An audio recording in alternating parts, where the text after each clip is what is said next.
marunong sumagot. It is my honor and privilege to introduce an illustrious guest speaker in today's 25th Recognition Rites.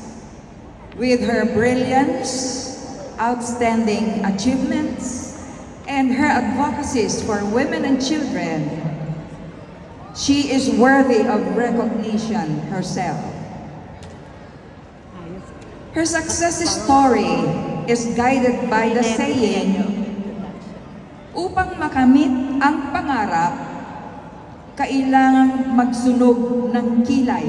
Alam ba ninyo, children, na ibig sabihin nun? Magsunog ng kilay. Ibig sabihin, in simple Filipino, magsumikap. Upang makamit ang pangarap, kailangang magsumikap. At isa pa, ang hindi marunong lumingon sa kanyang pinanggalingan ay hindi, anong kasunod? Anong kasunod nun? Ay hindi makakarating sa paroroonan. And, isa pa, do your best and God will do the rest. Tama po ba yun? Tama po? Oh, thank you very much. Okay. Her educational attainment is simply amazing. Bachelor of Science in Accountancy and Master in Business Administration, which she completed both from the NCBA or the National College of Business Administration. As her way of strongly motivated, as she was strongly motivated to pursue excellence in education, she finished her Doctor of Business Administration from PUP, the Polytechnic University of the Philippines, in 2019. So she's an educator. As an educator, she is a college and graduate school professor teaching financial accounting and taxation subjects. Her wide exposure in business management allowed her to gain relevant experiences that she is proud to share with her students, the future generation leaders. As a young professional, she worked as an internal auditor for the Rex Group of Companies Incorporated for 8 years.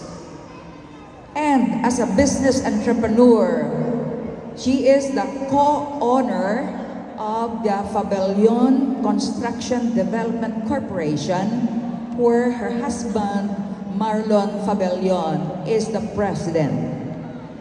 Our guest speaker is the Vice President for Finance, but she is the sole owner of eLife Enterprises, which she inaugurated just recently. As a civic leader, she is currently the District Secretary and the President of Inner Wheel Club of Fairview, District 378. Her motivation as the club president are her projects all over the country, including mental health and reaching out to women and children from the marginalized sectors of society. As a religious leader and church supporter, our guest speaker finished Doctor of Ministry from FITS Magna Cum Laude in 2019. She is one of the deacons of Amazing Hope San Mateo Daughter Church. As a mother and a wife, she has 5 children. The oldest is an architect working with the Fabellion Construction Development Corporation. The other 4 children are studying in different countries abroad. Traveling around the world with her family makes her stronger, empowered, and motivated. Last but not least, she is the latest stockholder to join the Achievers Academy of QC Incorporated. With her presence certainly adds glamour and dynamism to AAQC Incorporated.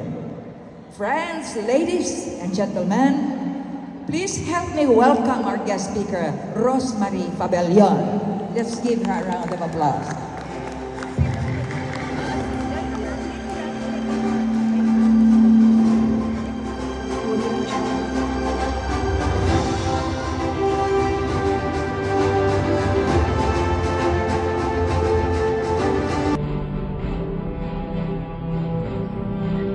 Achievers Academy, Quezon City Corporation or Incorporated, Board of Directors, teachers, parents and students, pupils, guardians, good morning. In World Economic Forum of one of its articles in 2023, and I quote, we asked young people what changes they want for the future. And because of the theme of today's recognition rights, Filipino Youth for Stronger Future of the New Philippines. Para katunog lang siya ng ating national hero na iniwang salita na ano yon, ang kabataan, still ang pag-asa ng bayan. And here's what they said. Number one, we will create space for intergenerational dialogue. And that is empathy. The ability to understand and share the feelings of another. Number two, we will ask big questions to advance bold solutions. And that is creativity, imaginative, innovational, experimental. Ganyan ang ating mga youth ngayon. We will pursue systems, change and collective actions, and that is smart planning. We will make space for diverse lived experiences, that is mindfulness, considering. We will embrace uncomfortable conversation, and that is respect. We will care for ourselves, others, and our ecosystem, of course, and that is love. If we take a look at these answers, yes, the next generations are the most important and most affected stakeholders when talking about our global future. And I believe that now, as young as these lovely innocents, yung mga nakaupo natin mga bagets dyan, is the time to start thinking and acting long-term to make them strong for the future of the new Philippines. As this is the place and the time to begin this transformation. This is for the parents. We cannot deprive them to go with the rapid and the digital changes of their lives. But parents, we need to support this transformation now as their living heroes, whether we like it or not. And work hand in hand with their mentors, their beloved teachers. And I believe that today is the result of your amazing parenthood. And I'd like to congratulate all parents and guardians for the love and support. This is indeed what the future is needing. The question is, how and what's next? To become this theme natin, Filipino Youth for Stronger Future of the New Philippines. Living extra in this ordinary world above the rest. Step up. This is when we speak or you speak, everybody listens. What does it mean when we say the new Philippines? As mentioned earlier, we are in a digital world. One best example is the technology today, as everyone knows of its digital impact. Smartphones that has to offer a lot for every Filipino of all ages. Name it, a lot. Kasama na ang magyaya ng mga anak nyo. Aminin nyo yan. Smartphones can make the nanny of your children ang patahimikin ang mga anak pag magulo. Hindi mo ba? Aminin ng mga parents, di ba? Today, if you are not updated, you will be called outdated. Gusto nyo ba yan? Of course, hindi. Di ba? As young as 3 years old, they needed to adopt or else mother will surely ruin her life forever. Di ba? But this world is getting worse. Meaning, ang daming mali na parang tama na lang sa mundo. Same-sex marriage, immorality, premarital sex, at kung ano-ano pa. If these are just normal to you, what more to these youngs or the young ones? Do we really need to go with the trends because we wanted our children to get updated?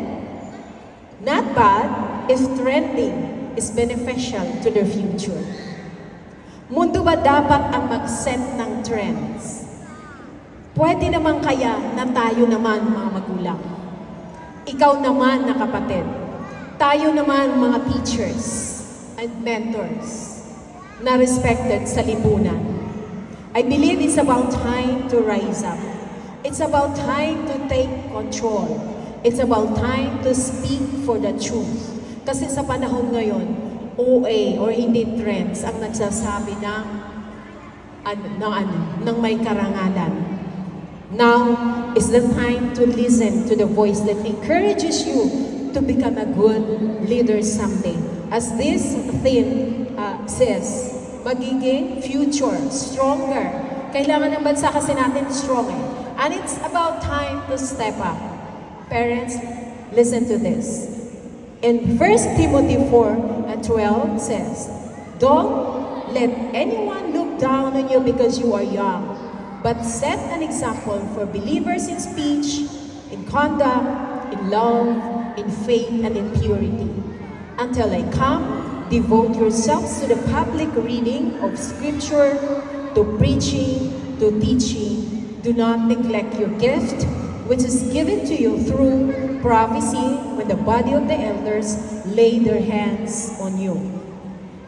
Let no one despise your youth. Sinasabi dito ni Paul, huwag niyong hayaang maliitin ang kabataan. Kasi dito, ang context dito, when Paul gave the responsibility to Timothy na mas bata, youth, na magturo, magtayo ng church, doon sa ang mga miyembro ay mas nakakatanda at mas matitigas ang ulo. Kaya ayaw ni Timothy. So yung mga bata ngayon, most of our children ngayon became leader. Diba? Pero ano ang laman ng puso at isip nila? Let no one despise your youth because Timothy was young. The word youth in the ancient Greek was used of grown-up military age, extending to the 14th year.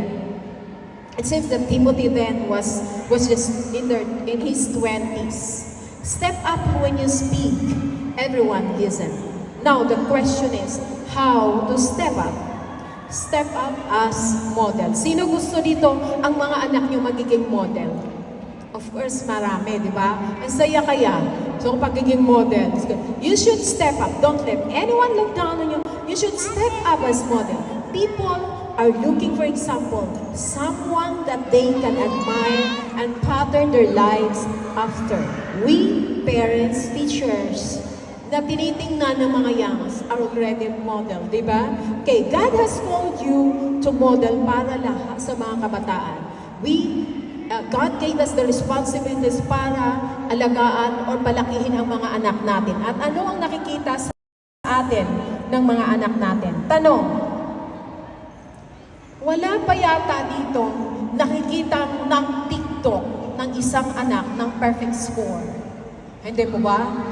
Sino ngayon dito ang avid fan ng TikTok? Kahit kahit ako nagtitiktok po ako. Kasi ang sarap-sarap talagang tingnan, di ba? Ang dali-dali na lang ngayon.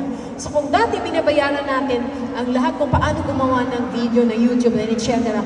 With of course the promising that the YouTube or TikTok could compensate, di ba? With earnings. But our children didn't even realize that the achievements from bata pa sila could also be ipapalabas sa TikTok. Like, sa gabi, anak, may exam ka. Mag-aaral ako, pipicturean mo. Pagdating dun sa school, anak, anong score mo? Perfect, pipicturean mo. And then, ilabas mo yan sa TikTok. It's just to encourage everyone. Again, paano ba mag-step as model? Number one, speech. Children, speech, or sa pananalita. Angat ka, pag nagsasalita ka, you must be very careful about your language. Bilang isang karespeto, bata pa lang. Okay, kung ang iba nagmumura, children, ikaw hindi, angat ka sa mata ng Diyos. And you have a promise to be blessed wherever you go. Diba? Ganun yun. God's word, parent, must be the foundation of your children. Kahit saan man sila mapunta, they will be respected sa pananalita nila. Pangalawa, conduct. Pag-uugali.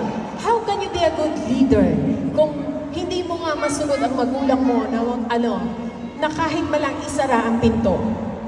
Eto, mga children, mga anak, listen to this. In Ephesians 6:1, sabi dito, children, obey your parents in the Lord, for this is right.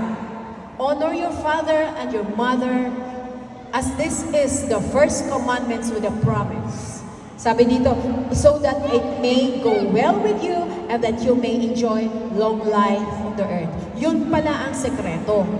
Pag nagiging obedient tayo sa mga magulang natin, mahalin natin at respetuhin ang mga magulang natin, God's promise is to bless us, hindi lamang prosperity, abundant life paglaki natin, kundi long life pa.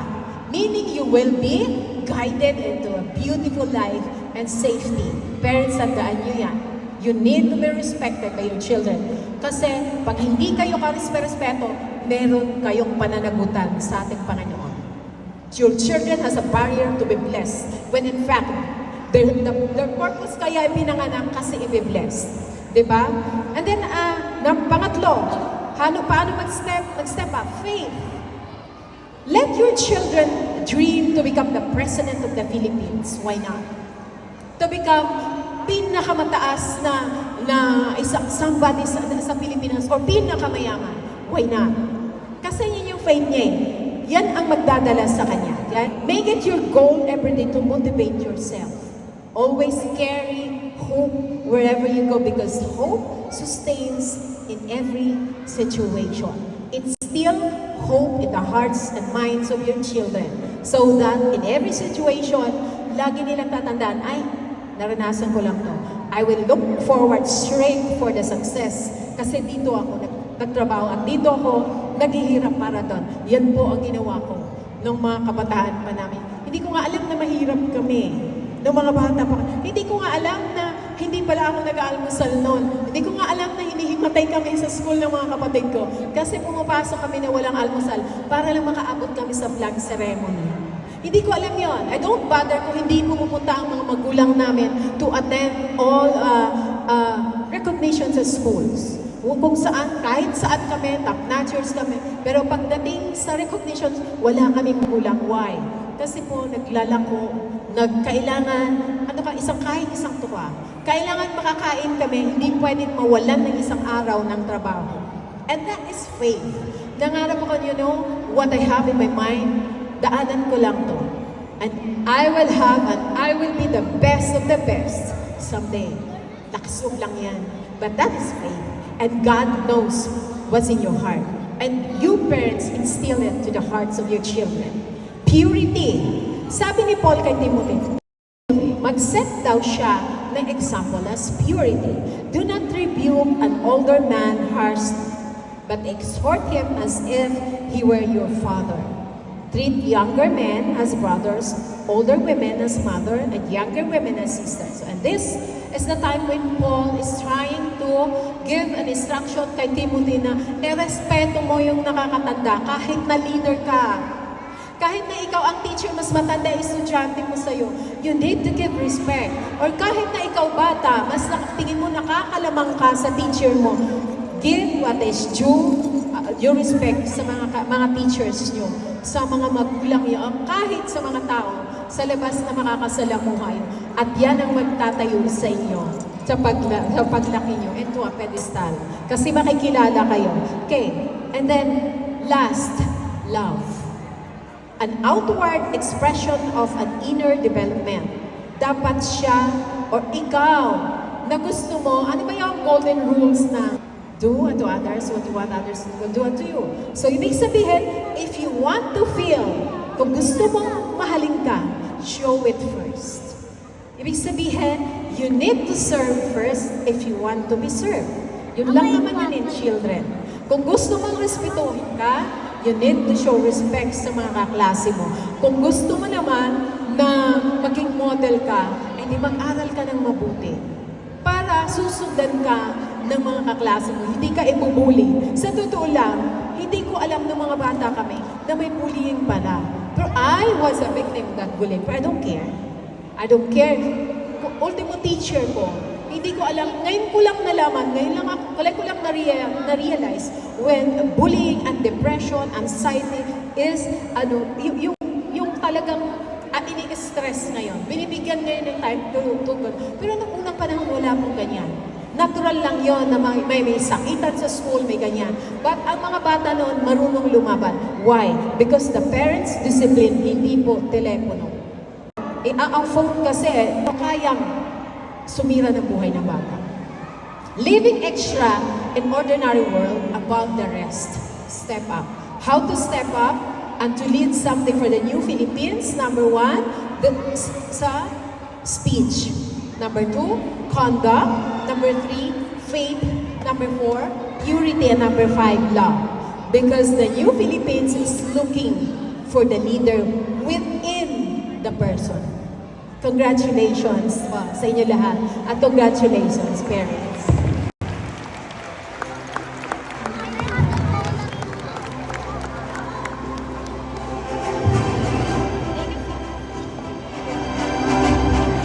Thank you so much, Ma'am Rosemary Fabellion, for sharing your profound and uplifting message with us. Your words have touched our hearts and stirred us spirit, reminding us of the power of perseverance